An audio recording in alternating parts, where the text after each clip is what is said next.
Guys, अगर आपने पिछले 6 एपिसोड नहीं देखे तो वो आपको हमारे चैनल पर मिल जाएंगे। खैर, हमने लास्ट एपिसोड में देखा था कि काफ़ी सारे लोग हैंक को ख़त्म करने के लिए बाहर आ गए थे। तो अब कहानी में आगे वो सारे लोग अंदर आ जाते हैं, जहां डिक रोनी के डैड को बाहर निकलने से मना करता है, लेकिन वो नहीं मानता और बाहर आ जाता है। लोग उस पर भड़क उठते हैं और इस बिल्डिंग को आग लगा देते हैं। इसी भगदौड़ में डिक को पेनीवाइज दिखाई देता है, जिससे डिक काफ़ी डर रहा था, लेकिन इस बार एक नहीं बल्कि काफ़ी सारे क्रिएचर्स दिखाई दे रही थी। डिक के अलावा बाकी काफ़ी सारे लोग अपने आप को इस आग से निकालने में कामयाब हो जाते हैं। और इसी बीच हम मार्च और रिच को भी देखते हैं, जो कि यहाँ पर आए हुए थे। मार्च को बचाने के लिए रिच उसे एक संदूक में बंद करके खुद उस पर लेट जाता है और अपने आप को सेक्रीफाइस करके वो मार्च की जान बचा लेता है।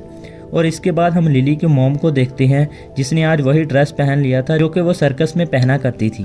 उस ड्रेस को पहनने के बाद वो सड़क की तरफ निकल जाती है, लेकिन इस बार उसके सामने पेनीवाइज आ जाता है और यहाँ पेनीवाइज एक लड़की पर हमला करके उसे मार डालता है। पर लिली की मॉम चुपचाप सब कुछ देखती रहती है और यहाँ वो समझ जाती है कि पेनीवाइज उसका डैड नहीं बल्कि एक शैतान है। इसके बाद वो पेनीवाइज अपनी असल ताकत दिखाते हुए लिली की मॉम को काफ़ी डरा देता है। इसके बाद हम मार्च को देखते हैं, जो कि ब्लैक स्पॉट से जिंदा बाहर निकल आई थी। और दूसरी तरफ हम आर्मी वालों को देखते हैं, जो कि अभी तक सीवर में थे और पेनीवाइज को कंट्रोल करने की कोशिश कर रहे थे। यहाँ डिक कहता है कि तुम लोग मुझे फॉलो करो, मैं तुम्हें उन पिलर्स तक पहुँचा दूंगा, क्योंकि उसे अपने विजन में एक लड़की नज़र आ रही थी जो कि उन सबको उन पिलर तक ले जाना चाह रही थी।